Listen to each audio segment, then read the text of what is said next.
یہ ہیں انور امان، پاکستانی نژاد امریکی جو 24 سال سے امریکی ریاست ٹینیسی میں آباد ہیں۔ وہ کہتے ہیں کہ ابتدائی زندگی میں انہیں مالی مشکلات کا سامنا رہا۔ اس وقت میں نے یہ سوچا کہ یار زندگی میں اگر کچھ کرنا ہے، if we want to give back to the society, if we want to give back to the humanity we live with، تو اپنے آپ کو کامیاب بنانا ہے۔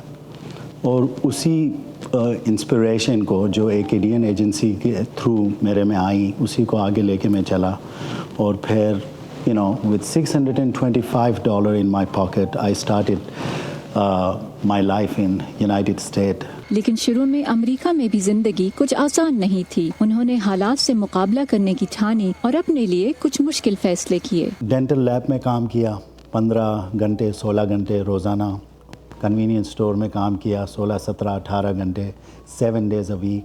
ہم نے پلان بنایا، ہم نے یہ کہا کہ یار اتنا ہم کام کریں گے 6 مہینہ 7 مہینہ 1 سال، without wasting a time, without wasting a penny on movies, clubbing اور going out with friends. We said اس طرح سے اتنا پیسہ جمع کریں گے کہ ہم ایک اسٹور لے سکیں یا ایک اپنا بزنس لے سکیں، and that's what we dead.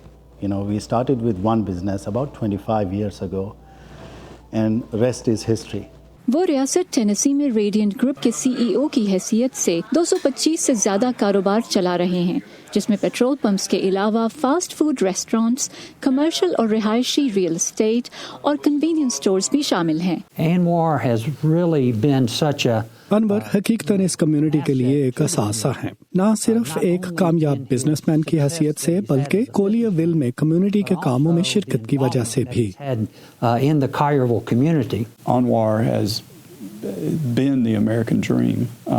انور امریکی خواب کی تکمیل کی ایک مثال ہیں۔ انہوں نے ہر شے محنت سے حاصل کی ہے۔ وہ اپنی کامیابیوں پر شکر گزار ہونے کے ساتھ ساتھ دوسروں کی مدد بھی کرتے ہیں۔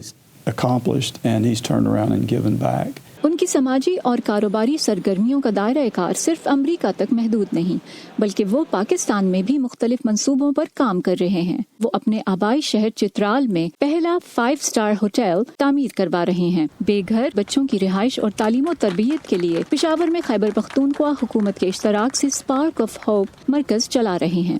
آج وہ اپنی فیملی کے ساتھ ایک پرسکون اور پرتعیش زندگی گزار رہے ہیں، لیکن یہاں تک پہنچنے کے لیے انہیں بہت سے اتار چڑھاؤ دیکھنے پڑے۔ پاکستانی نوجوانوں کے لیے ان کا پیغام ہے، اگر آپ کسی چیز میں ناکام ہو گئے تو آپ ڈیفینیٹلی اس سے کچھ نہ کچھ سیکھ کے نکلیں گے، تو واپس سے ٹرائی کریں، eventually you will get to it. امریکہ میں آ کر آباد ہو جانے کے باوجود انور امان نے پاکستان اور چترال سے اپنے رشتے کو کمزور نہیں پڑنے دیا۔ انور امان انیشیٹو فار میوزک کے تحت وہ چترالی موسیقی اور گلوکاروں کے کام کو جدید تقاضوں سے ہم آہنگ کر کے دنیا بھر میں اس کے فروغ کے لیے سرگرم ہیں۔